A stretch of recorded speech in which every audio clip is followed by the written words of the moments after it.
waliwo olutalo olugenda maaso mu parliament y'eggwanga Uganda essaawa zino zennyini wetuwogerera gwali ku mukutu ogwa Red Zone TV yonna gy'osinzira okubanga gy'otulabira nsooka okwebaza weebale kubanga okyatambula naffe ku mukutu guno bw'oba tonaba kubanga osubscribinga annyongera okujjukiza nga bulijjo okkirira wansi awo olaba ekigambo subscribe ekikwateko kwata akade ka notification obeere nga tomisinga nsonga yonna ku ezo ze tukuleetera ebigenda maaso mu ggwanga Uganda naawe gy'osinzira okubanga gy'otulabira n'oba ng'obeera omu ku abo abasooka okubimanya kasita oba ng'ogoberera omukutu ogwa Red Zone TV. Kakati olunaku olwaleero lunaku lwakuna ennaku z'omwezi ziri 16 mwezi gwa kutaano 2024 Parliament yazzeemu okubeera ng'etuula olunaku olwaleero ku nsonga ez'enjawulo wabula nina amawulire genkujjiddeyo genjagala okubanga nkuwa ogawulirize atanaba kubanga asubscribinga mutegeeze asubscribinge ku channel eno nja kusaba bobanga osobola okusharinga kwata linki ya mawulire gano eya updates zino linki eno giteeke mu WhatsApp groups ezenjawulo zolimu abantu baberenga bafuna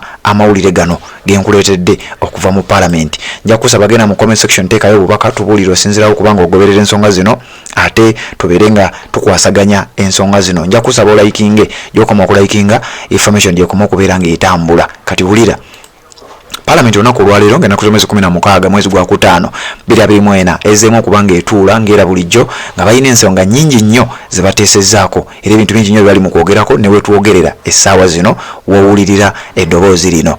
Parliament ekiwandiiko ekifulumidde ku mukutu ogwa Parliament nga bagamba Parliament has approved the 288 billion Ugandan shillings supplementary schedule for which 132 billion Ugandan shillings is meant for purchase of shares in the East African pipeline oil pipeline. Kati wano njagala tugendewo mpola kubanga ngenda kubulira lwaki abantu bano batandise okutabuka ku nsonga zino ezigenda maaso mu ggwanga Uganda. Gwali ku mukutu ogwa Red Zone TV tugenda kukwata ensonga eno mpola tubeere nga tugituusa we tulina okubanga tujagala etuuke. Ensonga za pipeline abasinga obungi baali bazimma amazzi.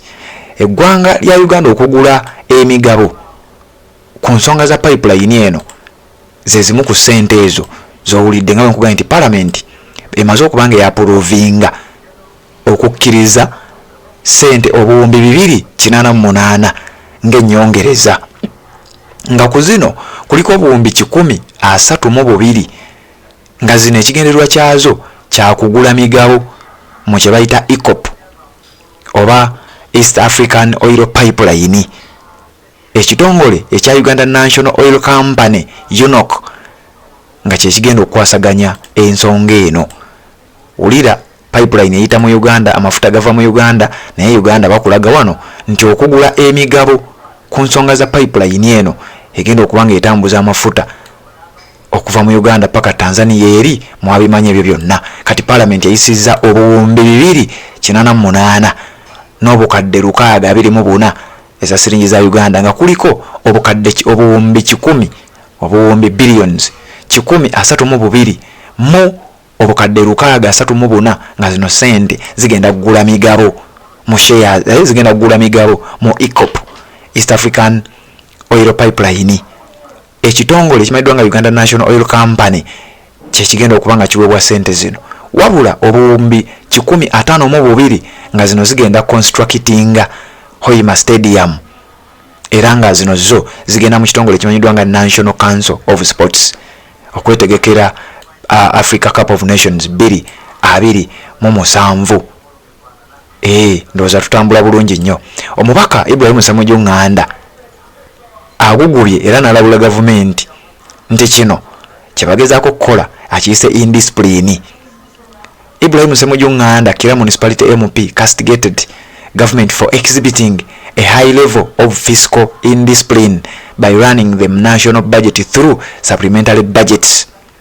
Avumiridde te gavumenti eno mu kifo ky'okwasaganya ebintu yo budget yaabwe ekisingamu kye bayita supplementary budgets era kubadde kulya na komba sowani kubanga bakyagenda maaso ku nsonga zino naye nga sente zo ziyisiddwa.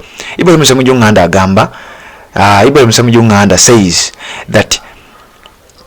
that he has been the president of Uganda.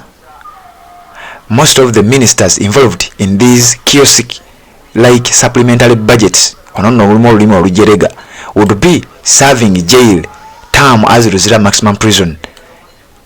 Opontegedde Ssemujjunganda agamba era atabuse n'agamba nti singa abadde nga yakwasaganya gavumenti eno oba nga yakulembera eggwanga lino ba minisita abasinga obungi wetwogerera ku budde buno yagamba mbu bandibadde amaze okubaggalira emabega w'emitayimbwa okubeera nti budget bagijjuzza ze supplementary budget. Parliament buli kaseera tuteesa supplementary budget era ne bamukooti ng'ano ng'agamba if I was in charge I would send all ministers to Luzira. 10 days ago we passed a supplementary budget. We passed a supplementary, then after you come with another one saying wait, we have another one and you are my ministers. Each one of you would be in Luzira. That is where the warrant of detention will find you. Ssemujjunganda nga bwategeeza nti singa yabadde in charge nga yakulembera eggwanga yandibadde abantu bano bonna abateeka emabega w'emitayimbwa olw'ensonga nti mu nnaku 10 eziyise twayisa supplementary budget ne wayita ennaku ntono ne tuyisa supplementary budget ne waddamu ne wayita ennaku era ntono ne tuyisa supplementary budget. Sente zino zaaki ekintu nga kisusse tewali n'omubaka wa parliament mulala yavuddeyo kubeera nga ayogera ku nsonga eno. Ssemujjunganda yagiriko naye ekisinza okwewuunyisa nga Ssemujjunganda omutadde ebbali kyekyokubeera nti pipeline yemu ku nsonga ezigenda okubanga zikwasaganyizaako obanga sente zino zigenda mu kubeera nga ziyisibwa. Abasinga obungi kyekisinze okubeera nga kibeewunyisa kuba nkugambye sente obuwumbi 132 mu obukadde 634 zino nga zigenda kuweebwa ekitongole ekimanyiddwa nga Uganda National Oil Company UNOC nga zaakuyambako okugula emigabo mu kye bayita East African Oil Pipeline. Pipeline eyo jjukira nakubulira company gye bakwasa omulimu gw'okubanga ekwasaganya ensonga ezo. Kakati egenda kubanga efuna sente ekitongole ekyo ekya UNOC kigenda kubanga kifuna sente nga bw'oziwulidde obuwumbi 15 obuwumbi 132 zigenda kuweebwa ekitongole ekya Uganda National Oil Company kigule emigabo mu pipeline eyo. Pipeline abatagimanyi aba batajjukira mawulire ge twabawa eyazimbibwa bayikuba nti manyi yatandika eyazimbibwa egenda okuba oba omudumu ogenda okutambuza crude oil okuva Hoima paka eri amafuta gye bagenda okugasengejjera ku mwalo mu ggwanga erya Tanzania. Kakati ate sente endala obukadde obuwumbi 152 152 billion Uganda shillings zigenda kubanga ziweebwa National Council of Sports kuzimba kisaawe in preparation for the 2027 Africa Cup of Nations. Nti obuwumbi 152 zigenda kuweebwa National Council of Sports zibeere nga zizimba ekisaawe. Kakati wano we wavudde olutalo mu Parliament. Njagala wano bifune bulungi nnyo. Ssemujjunganda tatabuse lwakuba nti Uganda egenda kuzimba ekisaawe. Ssemujjunganda tatabuse lwakuba nti Uganda egenda kugula emigabo shares mu East African Oil Pipeline.